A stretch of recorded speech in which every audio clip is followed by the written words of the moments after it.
This gentleman secretly left work today. He's actually meant to be in a parliament session right now, and he secretly left to come to Wild Digital. He said on the way here, he changed in the car to look more digital ready and internet savvy. So a big round of applause for our special guest today. It's a trade secret. We all change in cars these days. So I wanted to start this event is that we have a very nice gift for you. So can someone pass me the gift? So it was a little token, and what we did is I don't know if everyone can see this, but we got a very famous illustrator in Malaysia to do a nice photo of you wearing a nice suit, but almost looking like King Kong standing on top of the Petronas Twin Towers. So on behalf of the whole internet community here, thank you so much. Oh, thank and this is for you, and it's looks like Captain Marvel. Captain Marvel. So what I thought we'd do today is, we literally have in the room probably, the room is packed. We have 800 to 900 of the top internet leaders from Malaysia, Singapore, and the region and so forth. But what I thought we'd go a little bit old school today, and let's get to know you better. And I thought what I did over the last couple of days, I spent a bit of time on Google, looking up old photos of yourself, and this is the oldest photo that I can find of you on the internet. So number one, I wanted to ask, how old were you when this photo was taken? 19, I suppose, 20, 19, 18. 19 years old. I love the shirt. And, and I want to think, as a young 19-year-old, what was going through your mind? Like, what were you thinking? Were you thinking, hey, one day I want to be this great politician? Or were you thinking, I just want to be a simple guy and get a simple job? Like what was going through your mind at 19 years old back then? There was a generation of Guevara and Ho Chi Minh. Yep. So we were talking about change, about debit corruption, about imperialism. Interesting.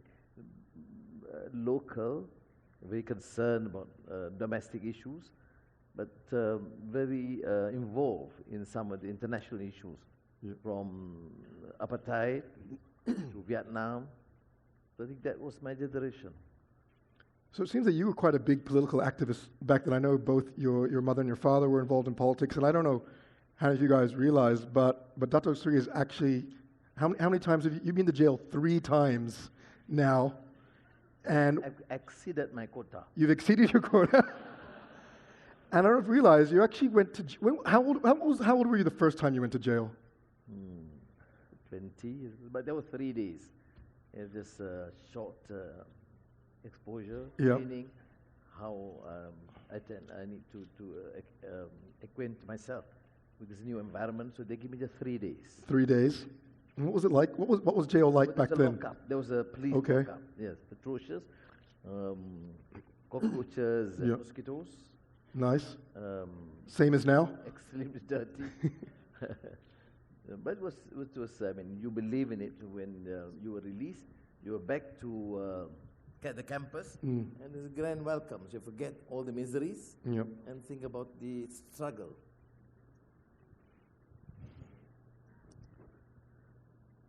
So I love this photo. I think this is a beautiful photo of you and your wife, Dato Seri Aziza. And I won't ask how old you were, because then people will work backwards and figure out how old she was. But so like, when you're a young man and you're courting a beautiful, smart woman, and by the way, I'm not sure if you knew, but Dato Seri's lovely wife is actually a professionally trained doctor and educated in the US. And I would say at the time that I'd be very curious to know, why would she want to date a guy like you? Too captivating. It's nothing. It's very difficult for her to say no. Jokes aside, she studied at the Royal College of Surgeons, came back, and most people associate her. She looks like a Chinese nun. She's not, but she came back, and I thought it's love at first sight. May sound a bit ancient to the young, but that's true. And then any time during the courtship, would you pull her aside and thought, trust me, baby, I'm going to make you the deputy prime minister one day? She wasn't interested in politics.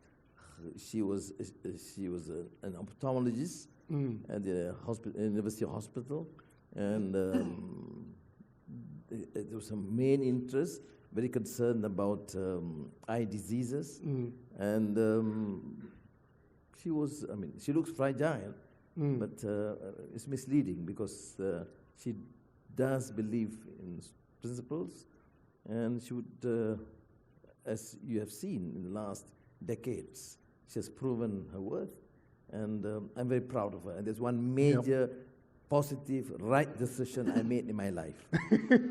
Amen, amen.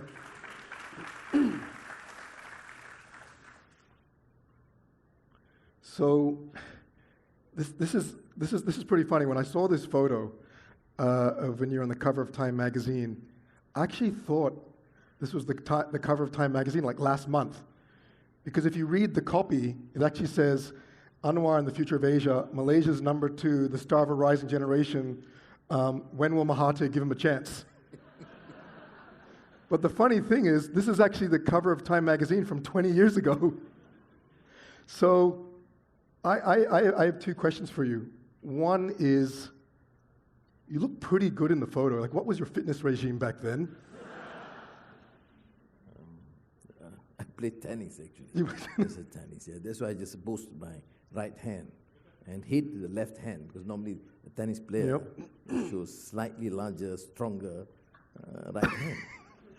I mean, you do look pretty buff there. And the second question is, when I look back at that particular time when Time featured you, is you were the Minister of Finance then, and it's actually been widely acknowledged, if you look around, that Dato Seri's tenure as Minister of Finance has been recognized of one of the best jobs ever done by a Minister of Finance over kind of a 6-year period. I mean, the economy was booming, unemployment was low, people were making more money, and so I was very keen to get insights on what were you doing right then, because from a Minister of Finance, because everything was going so well for the country back then.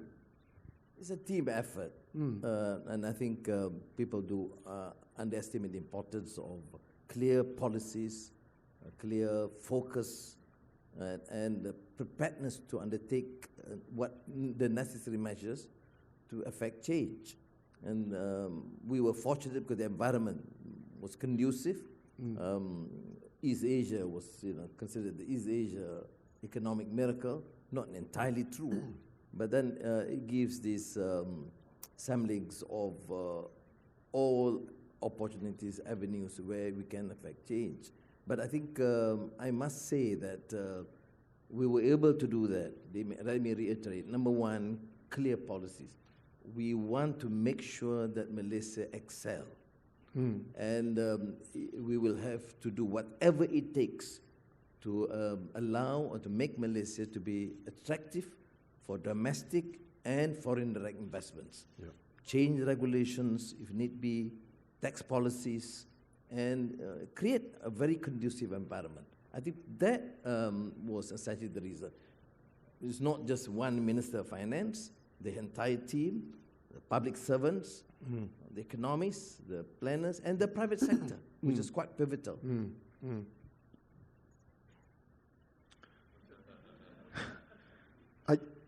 I'm not sure if you like this photo, but I like this photo because it's quite humbling, because it shows that whilst you may be one of the greatest political leaders of this country, on the other side of the table, you're just like everyone else in this room. We all run out of battery at some point in the day. And we always have to sit in a corner and plug in our phone and charge it. And so, do you remember where this photo was taken, and what were you doing on your phone? No, we were having a retreat, the party retreat, and I thought there was a short tea break, and I had to recharge my battery. At that time, I was using the BlackBerry those days, and then the iPhone. But now I realize, not too much sophistication, but I'm using this phone. What? Yeah. Is that a real phone? It's a real phone. Really? Two SIM cards. Can someone Very call practical. him on this? I don't know if you can see, but he's got a phone that's like the size of my thumb. It lasts 1 week. 1 week? Yes, yes. It costs only 60 ringgit. And I can bring, because otherwise all the other phones, you leave it outside. Not convenient to carry. Wait.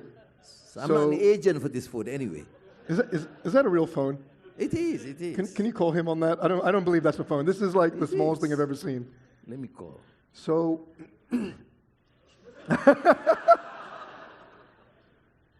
It's not answering. Yeah. Yeah.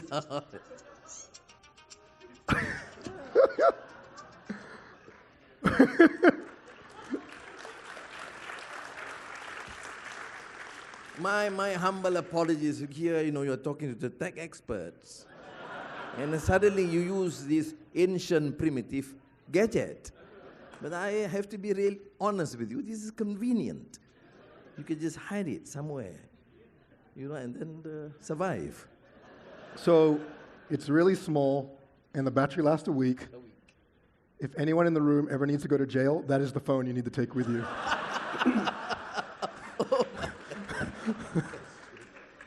Speaking of which, did you have a phone when you were in jail? Like, how do you check the share prices? How do you check the weather? Like, how do you? No phones, no internet, no newspapers, no radio, just books. And at that time, I was not exposed to this. And this probably I would have smuggled inside. So I was not able to do that. But the whole idea, it's punitive. And because it is political, then the authorities then made sure that I do not have any access to information in the outside world. But that made me wiser. And of course, I spent a lot of time reading the classics, getting to know all the new technology, books on economics, on philosophy, on religion, and name it. I heard a rumor. I heard you had a degree while you're in university. No, but from the readings and the notes, I deserve to get a few PhDs. So, whoops. Sorry, that was from the draft version. Nice sunglasses. That's Ray-Ban. So this is I guess so that when you came out of jail the third time, this is a popular meme. Have you seen this meme before? Yes. You've seen it. Okay. It was pretty cool, and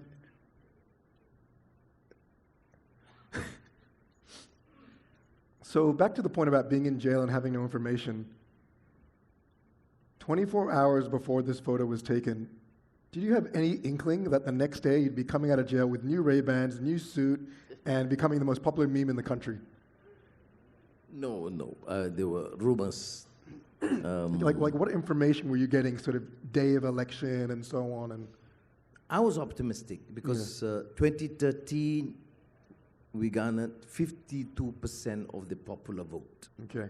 Now, 2018, with the participation of Tun Mahathir and the Bersatu, I thought we should at least get the additional percentage and gain more seats. I was very optimistic. I consider myself an incorrigible optimist. And I was in prison technically, but I was recuperating from a surgery, shoulder surgery at the rehab center in Charas. But from the nurses and the staff, prison staff, and the doctors, the excitement, the enthusiasm, I was pretty sure that all of them would take leave, and they would convey to me, whispering to say, "Look, my family, and are really committed. We will make sure that we affect change." But some of them, because they tend to be a bit personal, they say, if Pakatan wins, then Anwar will be out. So they think they have a small contribution to get me out. And then again, thank you and all Malaysians, because other than affecting change for this Malaysia startup 2018, you actually give back my freedom. Beautiful. And I'm, of course, yeah, attached to that.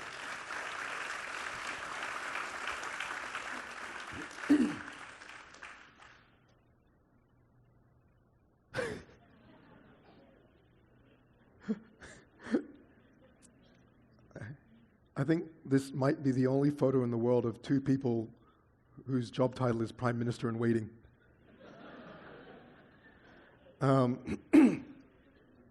If he called you tomorrow and said, Dato Seri, I need help. I need you to strategize and run my campaign, what would you say to him? Never mind his political philosophy or I would reserve my remarks on that. But at a personal level, he was exceptionally kind. And we had an excellent exchange on a few controversial issues, including the YMDB, Yep. the efforts to secure our lost funds, both in the States and in his case, the UK. He was at that time Foreign Secretary and gave me a very strong assurance, categorical guarantee that they would take measures and support us in our effort. Yep. So I think I would just, leave it at that. Well spoken.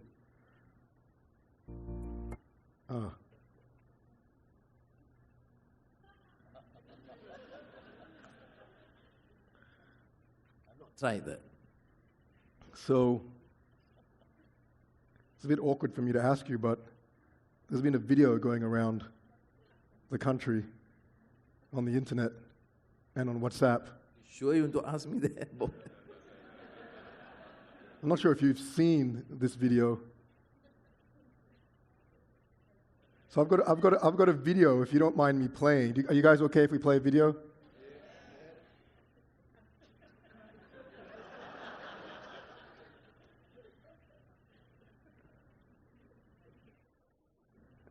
It's not R-rated. It's not that video. Yeah. Thank you.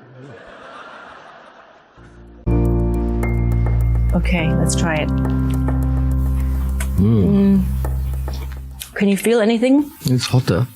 If it's too mild for you, I can put a little bit more in or something. I think we'll do for this, for now. So then, if next year you become Prime Minister, you will be 72 years old. I I heard if, not when. Interesting. Would you like to elaborate? No, because there was this understanding, Yes. agreement signed, and I thought we'll honor that commitment. I think the country must move forward. Tun Mahathir has done his bit in terms of ensuring a peaceful transition and taking the initial measures. My task is, of course, to ensure that what has been promised will be honored.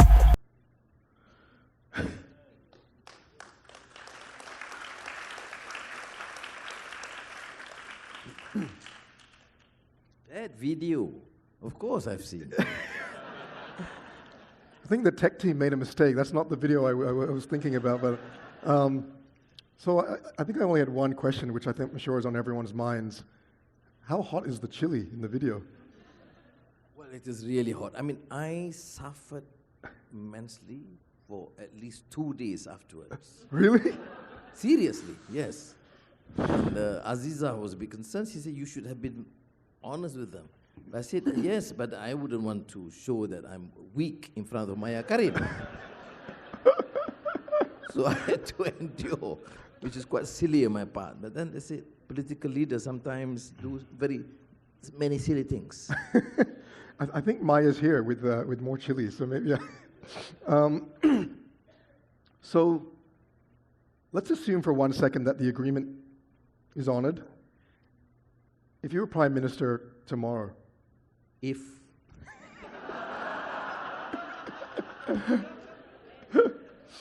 cue video. No.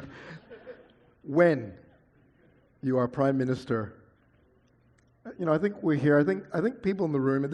You're looking at some of the top internet leaders in the region. And I think people would love to hear more about DNA 23, which is your digital native agenda. But when you are Prime Minister, what can we as the internet generation expect from yourself? In the 90s, our niche was, of course, industrialization, services sector. Now we have to recognize that the world have changed. And if the policies are right, which means the leadership, which they have started, of course, with MDEC and the minister, Mr. Gobin, etc., but focus on this digital technology, show to the public, not only the urban elites or the tech experts and the technopreneurs, the entire society, that we will do whatever it takes, legal, law, reform, regulations, supporting initiative by startups, whatever is required and feasible for the country to be able to expand on, need to be done and must be done. But otherwise, we will be left behind.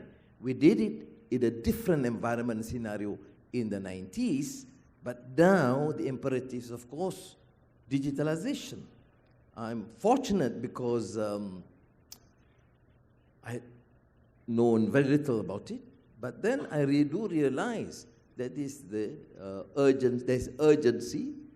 My role is not to teach, because you are the experts. My role is to support, to be the catalyst, to accelerate this process, and to do, again, as I say, whatever it takes, by giving the assurance that the leadership will make sure that this country propel its economy, and through digital technology succeed in Malaysia and in the region. And if I was a young kid today, straight out of college, and trying to think, do I stay in Malaysia? Do I work for a startup, or do I get a job in government, or do I go overseas? Like what would you say to that kid straight out of college? I would say I take quite a liberal attitude with people have their own priorities. But if they ask my view, my advice, I would say, look, you should start here. There's enormous potential, and we have the leadership and the government that's committed to support. And as I said, if I give a commitment that whatever is possible will be done. I understand the bureaucracy, I understand the policies, I understand the regulations, but these are man-made. There is a possibility, huge possibility. I'm fortunate because, I said again, I come from a stage that I don't know much. And I have the humility to acknowledge that this is the imperative of the future. But more than that, I believe in inclusion, digital inclusion, which is a major problem. I appreciate the concerns about privacy, about to reduce inequality, and to ensure that marginalized societies should also be given a chance to participate. And looking at the initial success of startups, I see it is, to my mind, a very impressive start. Yep. What we have not done, probably, or which we are struggling now, is to make sure that the changes which are required must be facilitated, and it must be accelerated, because we cannot deal with digitalization or digital technology at the pace of industrialization. Yep. So, which means the entire team, it does not take only a Minister of Communications, but the entire team must be tech-savvy, must be supportive of this agenda.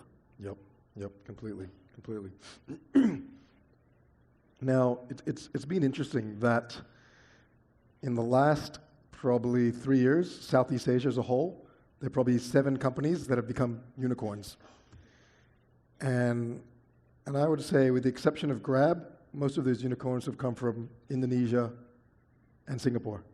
And just wondering if it's something that you've seen and something that you have a view or an opinion on. There is, of course, enormous potential. If it could produce, Malaysia could produce Grab or AirAsia, right? There is, therefore, that immense possibility that we could produce many more. What is lacking, of course, is the clear direction, policies, support, and the necessary changes, including in terms of regulations and the ease of doing business.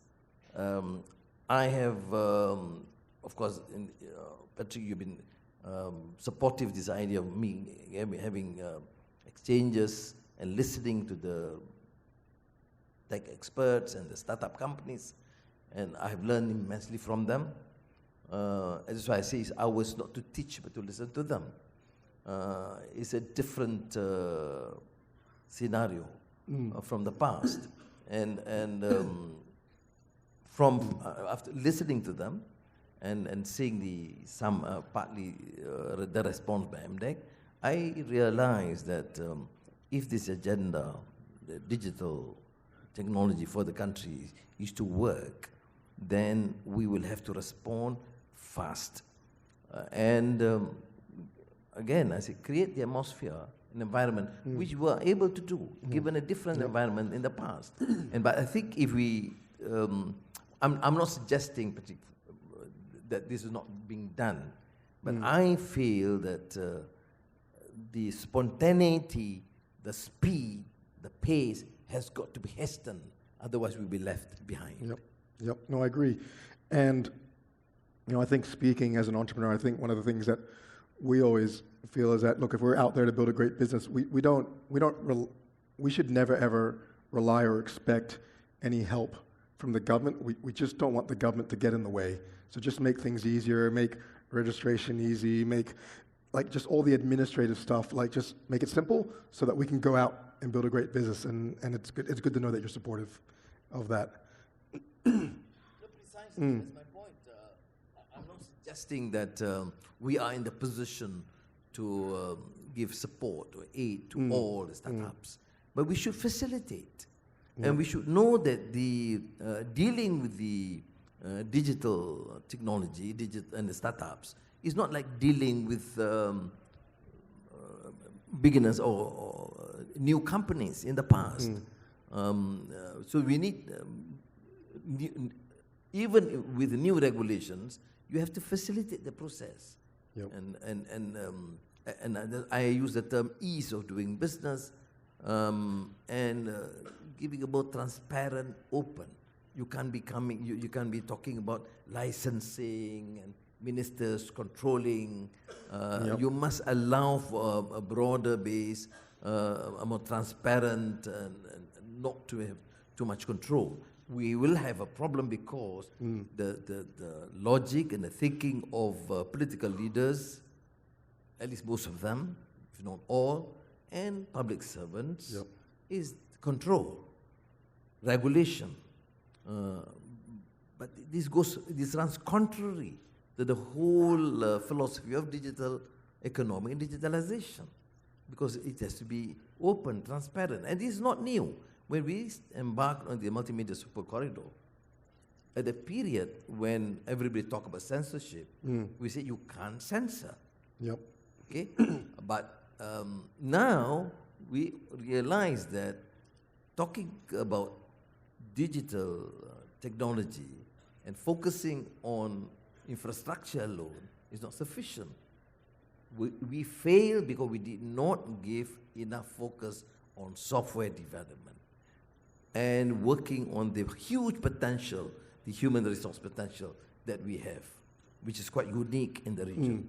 And I think now we need to refocus on that, make things easy, fast, and support the ventures. I think one of the things, when you were very kind to invite me over to give advice, I think a couple months ago, one of the things we spoke about is that probably the number one thing holding internet companies back in this part of the world is the quality and the quantity of engineering talent in the region. And I think one of the things we said, if Malaysian schools and Malaysian institutions can create more engineers and more programmers, then I think this is a great long-term investment for Malaysia going forward. Yeah, not only in terms of quantity, but more qualitative change. I've discussed with many companies, and they talk about our failure to fit into the requirements of programming and coding. Whereas in fact, our guys have the potential. But there is this, not failure, but I think a flaw, because the universities take a few years before they could adjust with the dictates of the times or the demands of the present, which therefore would require universities to work now with the private sector than sending the graduates to the private sector. Things like that has been done. Now I'm fortunate, of course, my good colleague is Al Gore, and from 2005, soon after I was released from prison, one of this period, because there are too many times I was released, I mean, I'm talking about 2005, that he invited me to serve in his team, sustainable investments in generations, not in the business, but advisory team, and I'm exposed to this. All the latest development in Google and Apple and new regulations, new dictates, AI, IoT, and inviting experts to discuss and debate on this. And I was convinced since then, in the last decade or so, that this is the future. And we have made some, we have taken some initiatives in this direction, including the last administration. But I don't see this as a well-concerted, focused effort, which we need to do now. In the last session, last fortnight in London, I was there for 2 days, and they brought in, for example, Padma Warrior, expert, who could give some projections in the next 5 years or 10 years, but also express some concerns about privacy, about inclusion, which to me is very reassuring, because sometimes professionals, engineers, technologies, they just think about their level of profession, but little concern about the general welfare of the people. So there's a growing interest, and as I see in my discussions with even startup companies here, they don't need to express or they're concerned about marginalization or inequality, but the fact that you allow or you support initiatives, startup initiatives from some rural areas or urban poor, then actually really you're dealing with the issues of technology at the same time addressing the issue of inequality. True. So I'd like to close on two things. One is, isn't this a gorgeous photo? Are you wearing the same shirt 50 years later? Kind of looks like the same shirt.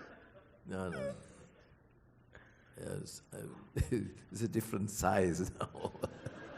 But really, I'm just noticing for the same time, for the first time. I'll show it to Aziza tonight. Looks like the same shirt.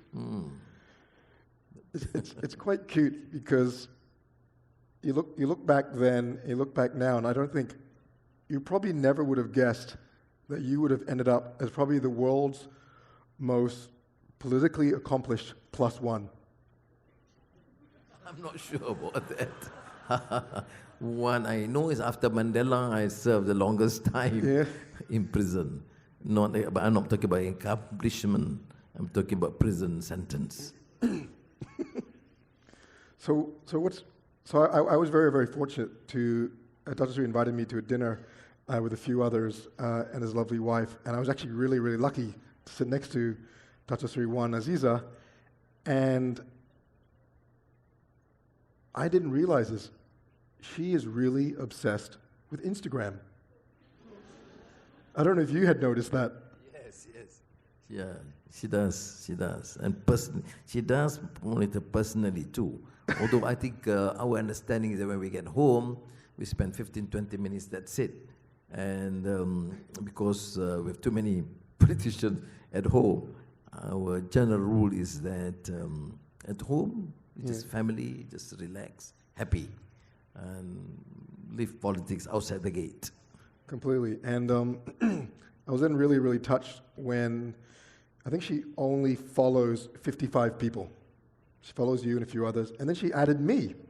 So I was really, really touched. But she's never liked any of my photos. So I think later on when you have a word with her, just like it'd be nice to get like a little Instagram love. But anyway, what I found really endearing is that when she was showing me, she was quite proud of some of her posts and so on and the hashtags that she uses, and she's quite savvy. And I asked her what is her favorite post of all time. And I think you were involved in a different discussion, so you weren't privy to that particular conversation. I said, what is your favorite post of all time? And she scrolled and scrolled and scrolled, and it took a while to find it. And she showed me, she played a video, and I think she filmed it, or someone on the team filmed it, of the day that you were released from prison. And kind of the first reaction when everyone was together. And she said that is by far the most incredible moment of her life. And she thanks Instagram because she can share that moment with her 800,000 followers. So I found that really, really cute. That her favorite post is a post with you coming out of jail the third time. She is, of course, a remarkable woman. Incredible, incredible. So, just before we close,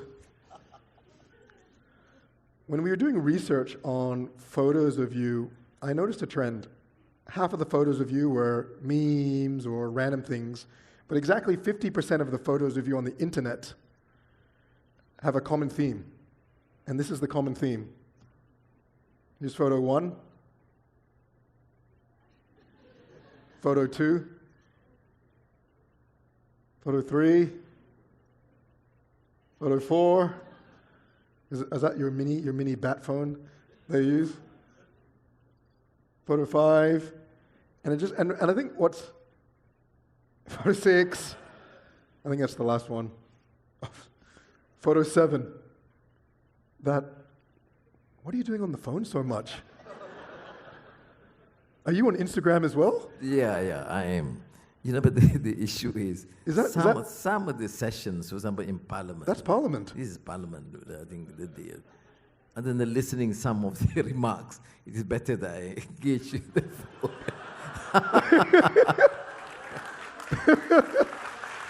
phone. So I think on behalf of the crowd, we'd like to give you a gift. We'd like to, and the next time that you're bored in Parliament and you're looking at your phone, I think it'd be nice that if in the archive of photos on your phone, there's a photo of you and me and everyone in the crowd. So next time that there's a boring moment in Parliament, and I'm sure there never are, but just in case there is, you can look and go, hey, that's the day that I went and hung out with 1,000 crazy internet people. Are you guys up for that? Are we all okay to take a photo? So let's do it. Thank you, Vijay. Someone got the photo? All right, let's do a crazy one. Everyone jump up, scream, say something silly. All right, woo. All right, beautiful. Thank you, everyone. Thank you so much. Big round of applause for the future Prime Minister of Malaysia.